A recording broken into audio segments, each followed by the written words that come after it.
In this module, we are going to discuss confidentiality, PCAOB, the U.S. Public Companies Accounting Oversight Board, and KPMG Canada, and an incident with KPMG Canada and PCAOB. We're going to discuss particularly the lessons for all firms as a result of this incident.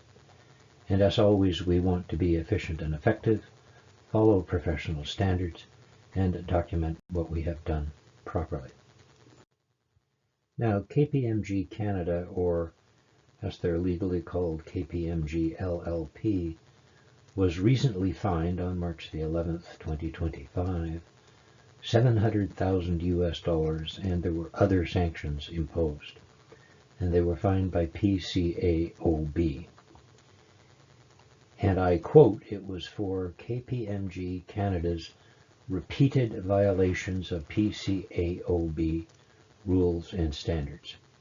And there's the internet reference if you want to go read it yourself. Now the rules, if you are a Canadian auditing company, are if you are a Canadian company auditing a US listed company, you are regulated by the PCAOB. They have a form about certain matters that you are required to tell them, and you are required to tell the client. If you are a Canadian firm auditing a company that is only listed in Canada, the Canadian Public Accountability Board, CPAB, regulates you, and you advise CPAB of similar matters annually. All other firms, if you're using someone else to help on the audit, it would be the rules of confidentiality that applied. Now the rules in Canada. Now the first two firms that are auditing public companies in Canada, regulated by PCAOB or CPAB, they're big, they can figure it out for themselves. But what are the lessons for other smaller firms in Canada that are perhaps using someone else to provide services? What are the rules?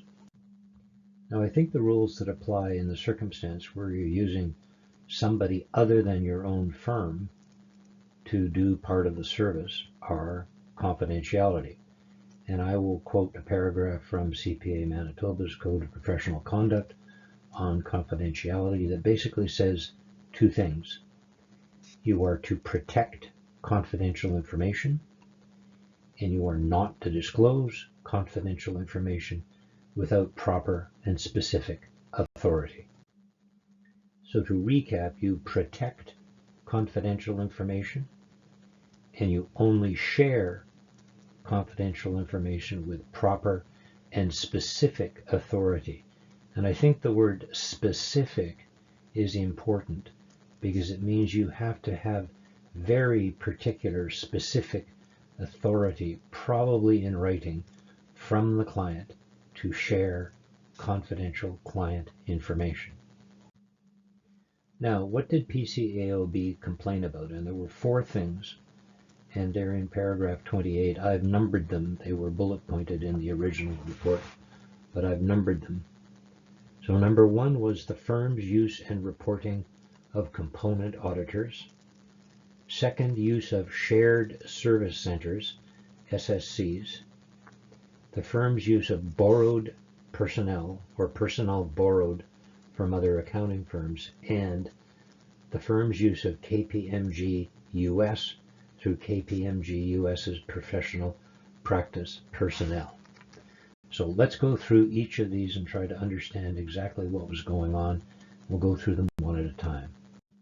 So the first is component auditors, and among other things, and there were several of these, but they used KPMG Nigeria to do part of the audit of a client with a mine in Burkina Faso. Now I think that's pretty obvious. This company, Canadian company, had two mines. One was in Canada, one was in Burkina Faso. Auditing standards kind of require that you go visit the mine in Burkina Faso. So pretty obvious that they would have done that. They at least forgot to report it to PCAOB. Another example was they used KPMG Barbados to audit a bank subsidiary in the Barbados. And again, that one was pretty obvious. The audit report from KPMG Barbados was on the internet for everybody to see. It was pretty obvious that KPMG Canada was using these two component auditors, or at least it should have been obvious to the client. Now, component auditors, standards probably required that they use this. I assume these were two large division subsidiaries, so to properly do the audit, standards would have required that you've done this. But they forgot to tell PCAOB in these two and 4 other for a total of 6 audits.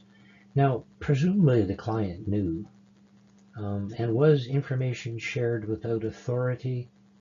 The client probably knew. Now, as an aside, not related to this particular thing, if you are using a component auditor, and a component auditor can be as simple as you're a CPA firm with offices in 2 cities, and you use the firm in the other city to do part of the audit for you. They're a component auditor. There's required documentation in the component auditor section. So I've got another module on this. Go read that. Make sure, A, to check that you are using a component auditor, because you may not realize you are. And if you are using a component auditor, do and document the required matters. So the lessons for all firms, other firms, are be sure the client knows, get their approval of what you're doing. Now, it's often really obvious. Often the client, you will have had a discussion with the client, they know all about it. So probably you're doing everything properly, but make sure you've got the required documentation for the use of a component auditor.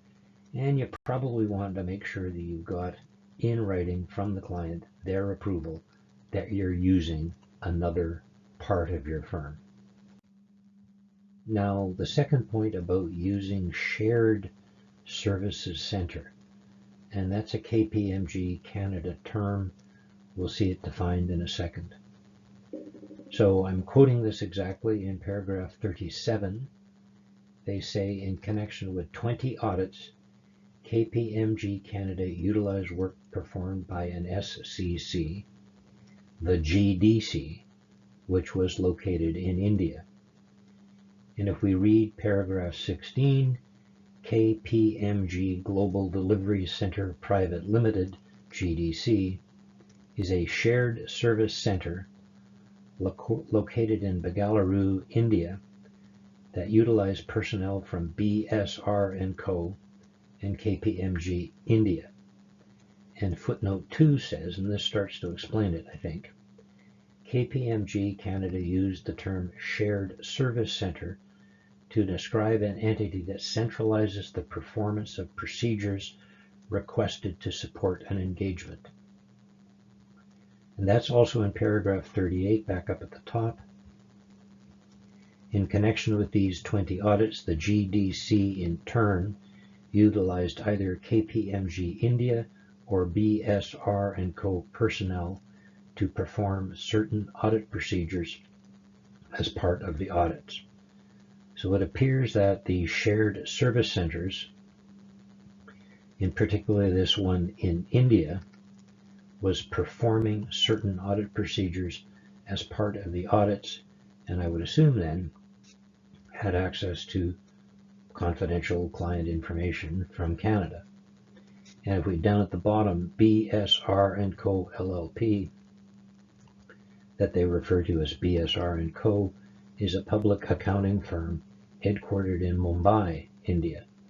So Bengaluru, India, and Mumbai, India, are where these shared service centers are, and they're performing certain audit procedures.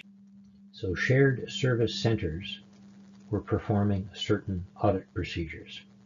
Now, it's my understanding that some firms have testing done by other firms, either in Canada or elsewhere in the world. And it's further my understanding that some firms have tax returns, personal tax returns, corporate tax returns, done by others either in Canada or in other parts of the world. So I think the lesson for all firms is if you're using someone else to do part of any service for any client, you need to be very sure that the client specifically knows that their confidential information is being shared with someone else in Canada or with someone else somewhere else in the world. So that, I think, is clear from the Code of Professional Conduct. So if you are using what KPMG would have referred to as a shared service center, be very sure that your client knows and you have documented their approval. Specifically, I think I'd want it written from the client. Now, the third thing that Peekaboo complained about was the use of borrowed personnel. It's not entirely clear to me exactly what that means, but they say it differs from a seconded employee who would be, and for instance, they use people from KPMG New Zealand. So a seconded employee would be someone who worked for KPMG New Zealand and who came to Canada for a period of time, worked on audits in Canada, and then went back to New Zealand. What this seems to mean is that borrowed personnel were staff who did their work in their own country, New Zealand, for instance, as opposed to coming to Canada, who would have been a seconded employee. So borrowed personnel seem to work in their home country on assignments in Canada. Now, the lesson for all firms, same. Make sure the client knows. Make sure the client has specifically understood that their information is being accessed by someone elsewhere from Canada, or even elsewhere from your own firm in Canada, and has specifically approved it. And again, I would want it in writing. Engagement letter would be a great place to put it. The final thing was they used head office and they forgot to report it.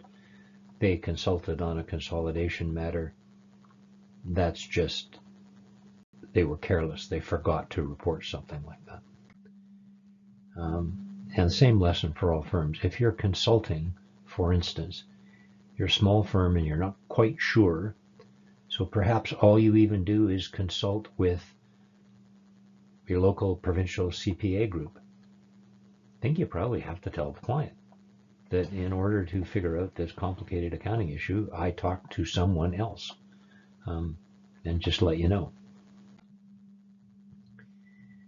Now, the other thing the code says is protect the information and have proper and specific authority. So I think the lessons for other firms are have to ask some questions about how the information is being protected elsewhere, and making sure we have the proper and specific authority. So thanks for listening.